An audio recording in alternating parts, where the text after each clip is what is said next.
Many of us appreciate and enjoy the products from Harbor Freight. But let's be honest, there are a few things that maybe should go back to the drawing board and bring back at a level that those of us who use Harbor Freight tools would buy, but not as they are now. Here are my 5 worst Harbor Freight tools. Let's see if you agree with my choices.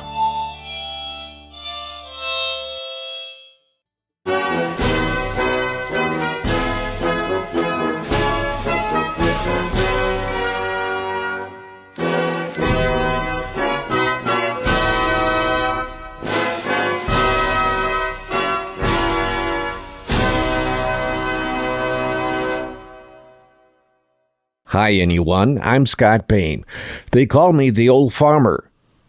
So that there isn't any confusion, I will be numbering down to what I think is the worst product made by Harbor Freight.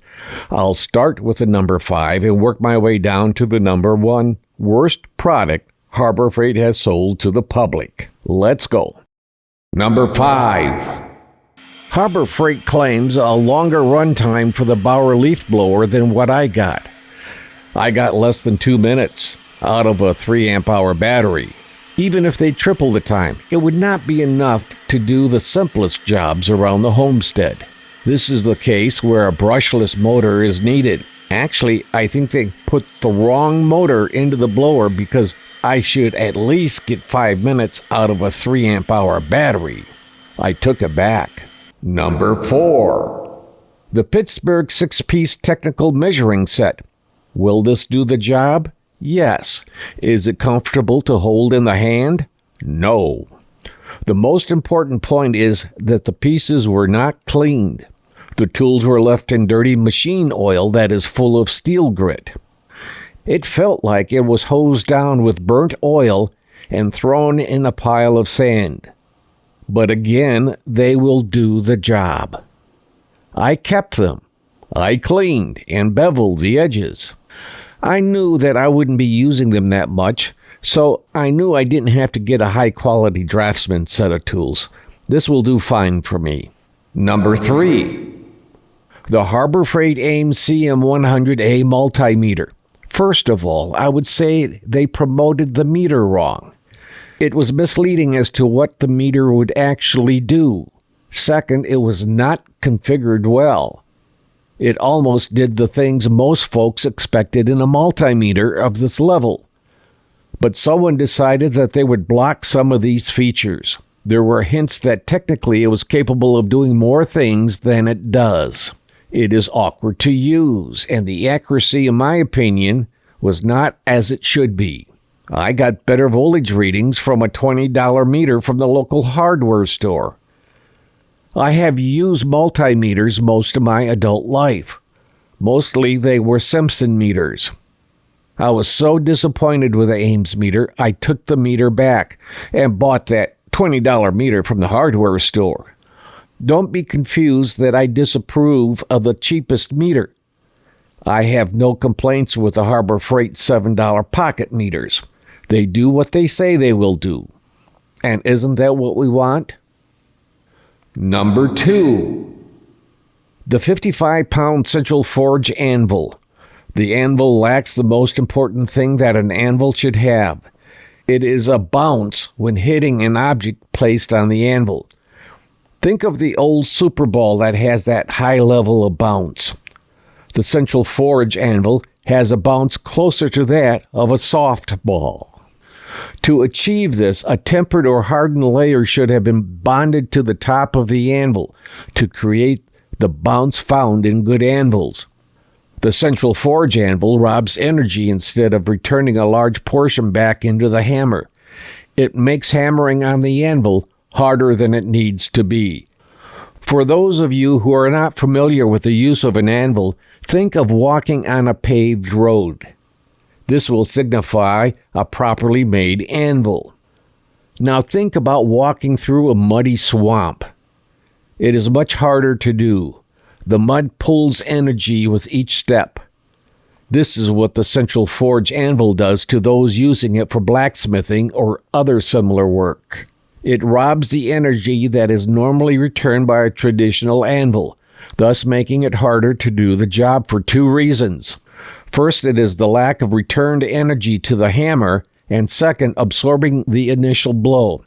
It's almost like using a hammer on something that is sitting on a pile of sand. Much of the energy is taken up in the sand with each blow. Granted, it's not as bad as backing an object with a pile of sand, but you can imagine how the sand adds additional work to the job at hand.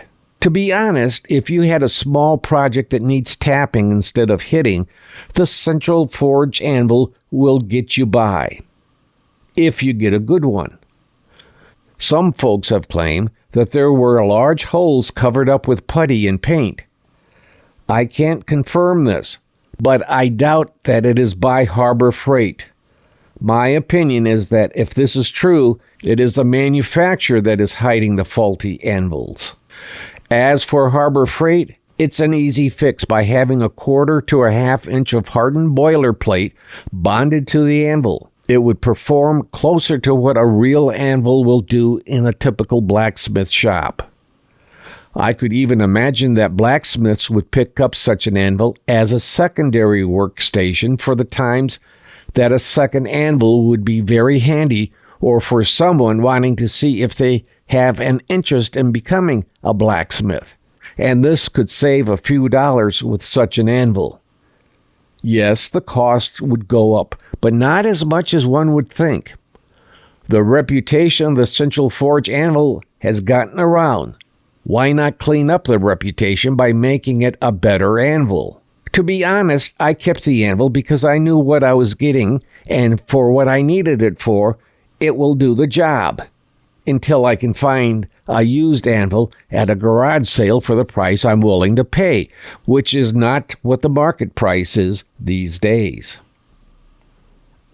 In my book, this is the worst thing that Harbor Freight has sold to its loyal customers. Number 1. I bet most of you will agree with my choice. The manuals provided by Harbor Freight for the products they sell. There is their typical 5 pages of safety warnings in the front and a 1/2 page of instructions. A 1/2 sheet of paper with the worst description of the tool and how to use it is all we get in some cases. My prices for writing manuals is very affordable, and it will include master layout and appropriate photos. Thankfully, Harbor Freight keeps to English only, although I do hope they make some of the other languages available for those who may need it as a download. These are my 5 worst tools, in my opinion, that Harbor Freight sells. I would like to see your list of what you think is the 5 worst tools sold by Harbor Freight. Just let us know if you are numbering up to the worst or down to the worst. I think all of us would like to see what you have to say.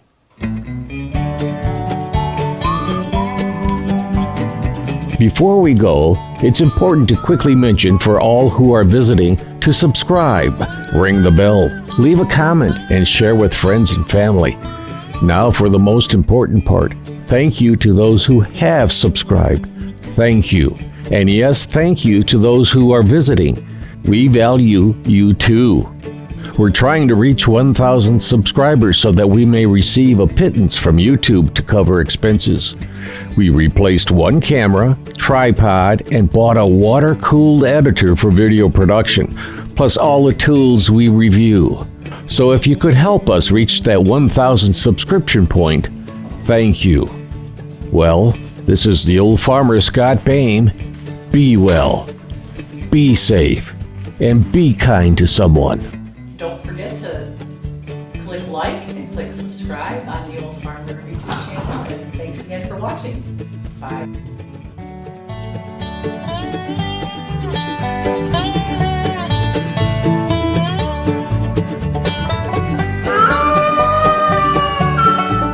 The VFW National Home for Children, providing families of veterans and active duty military opportunities for growth and development in a nurturing community. Please consider a donation to help their children and families. I.C. Rhodes speaking.